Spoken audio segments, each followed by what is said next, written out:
Congratulations, you just bought your first Ferrari and it's an F430. Now what? So are you recording all of the nefarious activities? If you're new to the channel, my name is Dan and this is our dealership NG Supercars, and we sell a lot of Ferrari F430s. In fact, it's one of my favorite Ferraris. It's the first Ferrari I ever owned.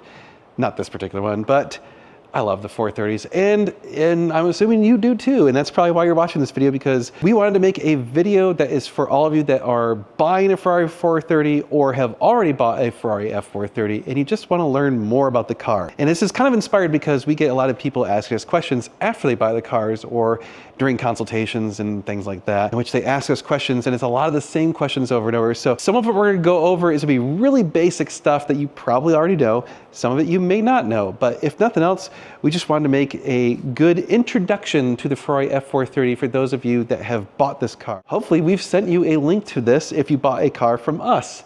And if so, thank you. Thank you for buying a car from us. But if you didn't buy your car from us, well, that's okay too. Sort of. We wish you would have bought it from us, but that's fine. You can buy cars from us at ngsupercars.com. That is our dealership website. And of course, parts and services, including consultations or consignments if you want to sell your Ferrari F430, which is unfortunate. But if you did, you can go to normalguysupercar.com, and there you can reach out to us as well. So let's walk around this car. We're going to talk all about how to live with the car, how to use it, how to drive it, how to turn it on and off, how to keep the battery maintained, all those sorts of things that are just basic stuff of keeping your Ferrari F430 going so that you can enjoy it. Okay, YouTube, so one of the things about the Ferrari F430s that you want to do anytime you're going to drive it is just get a good smell from the engine bay as you walk by. So the fuel pumps are located underneath here, about there. What happens is the fuel pumps can break, especially if you have the original fuel pumps. Once they've swapped them out for the second generation fuel pumps, they don't tend to leak. But if they are leaking, you'll smell fuel coming up from here. So you can just kind of waft the air towards you. And if you smell fuel from the engine bay, do not drive the car, get the fuel pumps fixed immediately. This is how the Ferrari F430s catch on fire. No, God, please, no, no! It is a well-known problem, so don't risk it, don't play around with that. But all you have to do is just give a quick whiff and see if you smell any fuel, and of course, I don't in this particular case, so that's good. Another quick tip is just walk around the car once before you drive it. Check for tire pressure. You want to just make sure all the tires look like they have good pressure, because you never know if you picked up a nail or something like that. And a lot of these cars are old enough that they don't have tire pressure monitoring systems. Some do, some don't. It was an option. So if they do have it, great. But if they don't, you might want to just inspect all the tires, make sure they're good. And the reason is because, well, if you damage one of these wheels, it's going to be expensive. Also, before we start the car, a lot of times you're going to have the car on a maintainer, on some sort of battery maintainer. So very often we see aftermarket maintainers plugged in right here behind the driver's seat. Frequently we'll also see them underneath in the passenger footwell, so that's another place to check for it. There was a factory option for a battery tender plug that is actually on the passenger seat to the right of the glove box. That would be underneath the dashboard. If that is plugged in, the good news is that will make it so it will not start, but any aftermarket plugs will cause it to where you could start the car and drive away with this plugged in, and well, yeah, that's not such a good thing. So the Ferrari F430, the key only has one button, and all it does is lock and unlock. That's it. That's all you get. So if the battery goes dead in the key, it will not start. The car has to have a key that will talk to the computers, so you do have to have a functioning key. It's not just the actual key pattern. It is immobilizer talking to the key, so make sure that's true. If you have the battery get disconnected for some reason, then you'll often hear the car chirp twice, and then you'll need to re-lock the car and unlock the car. So I can actually simulate this for you. Another quick tip, if the car is off and you want to pop the trunk, on the Spiders, you cannot pop the trunk when the car is off and the key is not in it, so you'll see, yeah.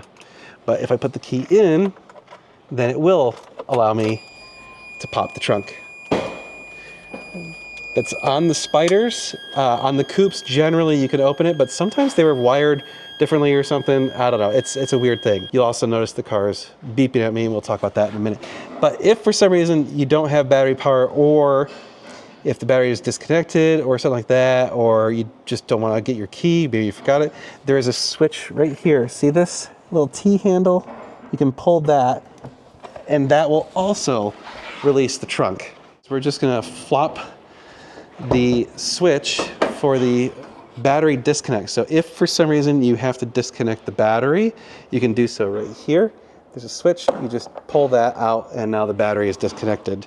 In this case, we do have the battery tender connected, so I actually might have some power coming through the battery tender. We're gonna disconnect that as well. There. Now when we plug it back in, you'll hear it chirp twice, okay? And that's just letting us know that the battery's back active. Power on. There you go. Chirps twice. All we have to do to disable the immobilizer is lock it, unlock it, and now we should be good to go. One quick tip is when you're opening the door, if you pull the handle up partially, you'll see the window roll down. See, there you go. You want the window to roll down. So don't just come up and yank the door as quickly as possible. Give it a moment for the window to roll down. It's not a big deal on the Spiders because it can kind of get around this edge. It's a little bit pliable, but on the coupes you can potentially damage the glass or risk damaging some of the mechanisms that roll the window up and down. So there you go. Actually, surprisingly enough, a lot of people ask, how do I get out of the car? This is your door opener, and that is the lock and unlock. You can see this, the immobilizer might still be complaining. You know why? Because the door was open when I locked it. So let's try that again. Lock. There we go. Unlock. Now it should be happy. Good. We're happy. So if you have an F1 car, when you open the door, you'll notice you hear the F1 pump activate. The F1 pump is located right under here. So you hear a sound coming from there. It's always really important to listen to that sound, because if the pitch starts changing dramatically, if it starts getting too low or too high, or it starts just making weird noises, oftentimes you have an issue with the F1 pump, which is going to lead to problems when you're trying to drive the car. So we'll talk all about the F1 system in just a little bit. Okay, so getting in the car, we'll shut the door, and starting it is just as easy as putting in the key, turning it forward one click. You'll hear it beeping at you. It's because I'm not buckled in. You'll notice it said check OK. Always wait for it to do the check OK before you start it. You'll also notice that we have the check engine light. The check engine light on all the Ferraris stays on until after the car gets running and runs some checks on the system. So don't be freaked out when you start the car and you got a check engine light for a good 30 seconds. But on the 430, the way you start is after you turn the key, you put your foot on the brake, and then you push the engine start button. There you go. Now it'll automatically put it in the neutral when you start. If you have a manual transmission car, obviously you'll have to put your foot on the clutch and the brake and then push the engine start button. You'll also notice we have our Manatino here. This is our different drive modes. So Sport, Race, CST off, which is basically no traction control, no stability control. We also have wet and snow. Now, I actually recommend driving the F1 cars in race mode. The reason is it pushes less wear on the clutch. So the way that these F1 transmissions work, it's a little bit strange. It's basically a computer-controlled manual transmission. You got to think of it that way, right? You also notice you hear the pitch of the car changing. It's because it's coming off of the cold start. So it should actually calm down a bit. We're sitting at like 1,300, 1,400 RPMs. It'll slowly calm down back to about 1,000 RPMs. Back to F1 system. It's automated manual transmission. So the computer is controlling the clutch. The computer is shifting the gears for you when you pull the paddles. But what happens is when you put it into sport mode or one of the lower modes, it slips the clutch more to give it a more comfortable driving experience. So that's why we say drive them in race, because the goal is to get it to slip the clutch as little as possible and engage it as fast as possible when you're driving. So it makes it so it's a little bit challenging. You have to work with the accelerator pedal to get it to do that. To put it in gear, you put your foot on the brake and you pull the right pedal, and you'll see it goes into 1. Now, if we need to back up, you put your foot on the brake and you push the R. And now it's in reverse. If you need to go to neutral, you would pull both the left and right pedals simultaneously. Now you see it's back into neutral. Now, if you're already rolling and it's in neutral for some reason and you need to go into gear, you would just pull the right pedal. You can see now with my foot not on the brake, it won't.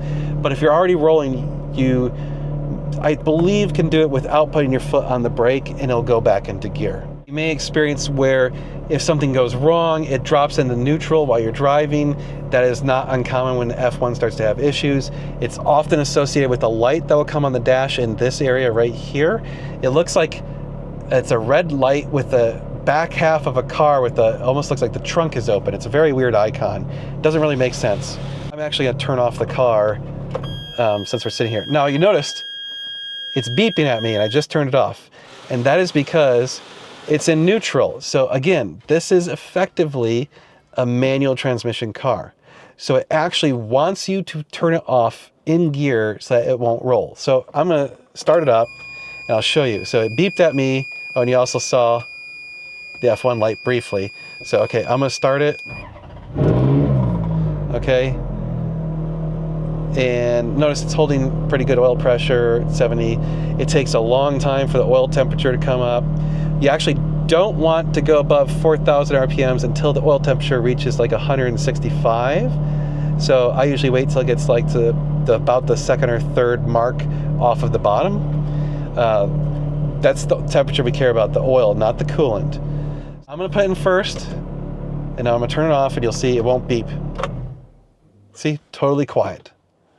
And that's because now it's happy. So the beep was letting you know that, hey, I'm not happy because you turned me off and I was not in gear. Now, the AC controls are a little bit wonky. So effectively you've got, this is your fan speed. All it does is control how fast it blows the air. That's it. You have auto as well, but generally just, you know, turn it to how much air you want to move. This button is the confusing one. So right now it's pushed in, which means it's off. Strange, right? So if I want AC, I would actually have this out. So this is AC on, AC off, AC on. And the same thing for heat, I believe. So, so you'd control the temperature with this knob. You control the AC on or off with this, the fan speed with this, recirculation here, that one's pretty obvious. And you have where it blows the air. So if you want it to come out these vents, it'd be this. If you want these vents and the floor, this floor here, these vents and those vents, and then defroster. Okay, there you go. That's the different settings. And then you have the air vents here, and you can spin them to close them and spin them to open them. So if you need to get more air out of one side or whatever, there you go. We have the window controls right here. You've got the auto button. Now this button, I actually do not like auto mode, and I never, ever, ever drive these cars in auto mode. Some people do. I think they behave very unpredictably and annoying. I do not recommend driving it in auto mode. Basically, even though it is a manual automatic transmission, however to describe it, an automated manual transmission, I guess is the right way to say it. If you push the auto button, you'll see a little auto indicator on the gear indicator come up on the screen, and then the computer will shift for you. You don't have to pull the paddles or anything. I think it takes away a lot of the fun, just makes it kind of annoying. All right, so you've been driving the car around and you need to get gas. And then you're like, where the hell is the gas switch? Oh, look, it's right here. And then you pull the switch and, oh, nothing. Well, yeah, Ferrari in their infinite wisdom, you have to have the key in, and now, yay, now the door, gas door open. Hooray, there you go. It's kind of weird. But that's, I believe, on Spiders and Coupes. Now, another thing, I can open the glove box right now because the key is in, right? Now if I turn the key off and I shut the glove box and I push the button, nothing. Again, that's a spider thing. I think the coupes might be true on that as well. But I know the coupes, some of them, I think certain years you can open with the car off. And I guess the reason is because you might have the spider top open and the car locks, so they can't open the doors, but they could still possibly pop that open and get access to the trunk or whatever. Personally, anytime I have the car off, I recommend plugging it into a battery tender no matter what. Even if you're like, oh, I'm only gonna let it sit for a day. Because what happens is then stuff changes and next thing you know, the car's sitting for a month. So just always, always, always plug it into a battery tender. If you don't have a battery tender plug, get one. When you buy a C-Tech or a battery tender brand, maintainer, it's actually a maintainer, always plug in a maintainer. If you buy either of those two brands, they will come with a plug. You can either wire to the battery directly or wire behind the driver's seat. I did a video on that, on how to do that. It's really simple. Okay, so now you've owned the car for a while, we gotta do some maintenance and stuff, and you're like, I'm gonna go check the oil. Cool, so we're gonna open up, this right here is the switch to open up the trunk. And you pull that and you open up the trunk. Now is not the time to check the oil. Nope. So in order to check the oil, you actually need the engine to be running and the oil needs to be up to temperature. So it needs to be like 100, I think at least 140, maybe it's like 160. But either way, best way to do it is like go drive the car and then check it when you're done driving, or at least let it idle for probably a good 10 minutes or so in your driveway. Just like any normal car, you check the oil right here. It's just been run, so I'm not gonna do it because it's really, really hot. But there's 2 marks on the oil dipstick, and effectively you want it to be kind of in the middle or low. You don't actually want it to be at the upper end unless it's really hot. And the reason is because these cars, the oil expands a bunch, and if it goes above the full mark, it will start blowing oil back through the PCV system into the intake manifold, and then you have a bunch of oil in the intake manifold, and it might even start burning a bunch of oil and you'll start getting smoke. So frequently we hear about people who check the oil while the engine's off. They add a couple quarts because when the engine's off, it will show as like 2 or even 3 quarts low. So now there are 3 quarts high when it actually starts running, and it totally blows all that oil into the intake, and they end up having white smoke, and it can do bad things. It can kill the mass air sensors, it can kill the O2 sensors and all sorts of other stuff, so just don't do that. If for some reason the gas door were to not open, your secondary gas release is right here. You pull that and it opens the door. Easy peasy. There's also a secondary release for the glove box, although I think it's like this little string and it breaks in like 75% of these cars. So it's a little red string. Oh, hey, look, it's actually here.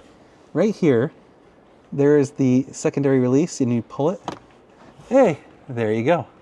It opens the glove box. This car actually has the flashlight and the manuals. Nice. So what items typically come with these cars from the factory? So you saw we have the manuals, we have the flashlight, and then in the trunk, there should be a car cover, a air inflator, and a toolkit that's normally mounted there. This one, it's fallen to the floor. That's the toolkit. And this car actually has, it looks like a jack, and we've got some extra stuff like maintainer and books and whatever. So if you needed to ever check a fuse, there's fuses right here behind this panel. You open up this little switch right here, and it folds open, and there's some relays and fuses right in here. There are also fuses located behind the driver's seat and behind the passenger seat. So you would roll the seat forward and unscrew these panels right there and one right there. So that's primarily, there's actually some other locations, but that's the general, most common fuses you would ever need on these cars. If you have to check the brake fluid or do anything with the brake fluid, it is located right under there. That is your cabin air filter. That is your washer fluid reservoir. We've got your coolant overflow tank right here. Again, don't open them while it's hot. You've got your power steering fluid right here. And your F1 fluid is here behind this panel. On 430s, even if you don't have an F1 car, you're still gonna have an F1 pump because, believe it or not, the F1 pump still pressurizes the electronic differential. Now the big difference would be you won't have the lines that run for the clutch right here. This is the clutch line, and there's also some lines that you can't really see. So, got your 430, you know how to deal with it, you know how to drive it, turn it on, turn it off, park it, and all that stuff. What can you expect for annual service on these cars? The big thing is, obviously, oil changes. You need to change the oil every year, so that's part of the annual service. You're gonna do oil changes, oil filter. How much that costs varies dramatically from what we've seen. It ranges anywhere from, on the low end, $500 to the high end, $1,000. Just kind of depends. Usually, if you're getting an annual service, you also want to have them check and inspect all of the ball joints, the tie rod ends, see if any of them have split. They have like dust covers, see if the dust covers are broken. You also want to just check on the brake pad life. So depending if you have carbon ceramics, which were an option, or the steel brakes, they obviously wear at significantly different rates, but you want to check on the brake pads, check on the rotors, make sure those are good. Tires will last about 5 years on these cars, so anytime the tires start getting older than 5 years, you want to start trying to replace them. Tires are probably one of the bigger normal maintenance costs on these cars. You're talking anywhere from $1,500 to $2,000 for tires for these cars, because you want to get good tires on these cars. Don't cheap out on tires ever, please. Get good tires, get good Michelin Pilot Sport 4S's if you live somewhere that's warm. Something sort of compatible to your weather if you live somewhere that's not as warm. You also want to change and flush the F1 fluid every few years. You can usually go probably 3 to 5 years, honestly, on that. It doesn't have to be changed as regularly.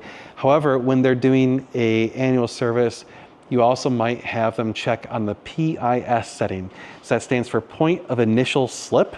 This is only on the F1 cars. It's basically how close the clutch is to fully engaging. If the PIS setting is too loose, the car will slip the clutch too much, and you're likely going to burn out your clutch faster than if you have it set correctly. If you have the PIS set too tight, then it can actually stall the car. Like you start giving it gas and boom, engages the clutch, it stalls the car. So making sure that the PIS is set correctly is one way to really help ensure that your clutch lasts a long time in these cars. So I think it's actually a worthy thing to have the PIS adjusted every year, or at least inspected every year. So have a reputable shop that knows what they're doing check on the PIS setting once a year. You also probably want them to check on what's the clutch life. So that's another good thing to do, is just read the clutch and see what the clutch life is. Now you can only do that on the F1 cars. If you have a manual car, there is no TCU to read the clutch, so you can't. It's also a good idea on an annual service just to make sure there's no oil leaks, inspect for any buildup or accumulation of grease or grime, because that's possibly something like the CV joints on these cars can break, and when they do, when the covers pop, it starts flinging grease all over the place, so you want to get that taken care of. You want to listen for a ticking sound. So these cars have a known flaw in the exhaust headers from the factory. The headers can crack, and the way you can tell is when they first start, you'll hear a ticking sound. It sounds like an exhaust leak. It's like a tick, tick, tick, tick, tick, tick, tick, tick. And it will usually calm down as the engine warms up. So you'll hear it coming out of like this area of the engine bay on both sides, or one or the other side. And if you do hear that, you want to definitely get that taken care of sooner rather than later. Also, common maintenance items are the engine mounts and the transmission mount. The engine mounts last about 10 years or so, same with the transmission mount. So you'll start seeing the engine moving around a lot. You can actually feel it. It'll be clunkier when it shifts. You'll feel some vibration in the back. All right, I know this is not a fully comprehensive, but it's a good primer, instructional, or I don't know what you want to call it, on owning a Ferrari F430. So certainly you're going to have some questions. Feel free to contact us if you have more questions. You can put comments below and I'll try and answer them where I can. But we'd love you guys to support us by buying parts and services from you, especially if this helped you out.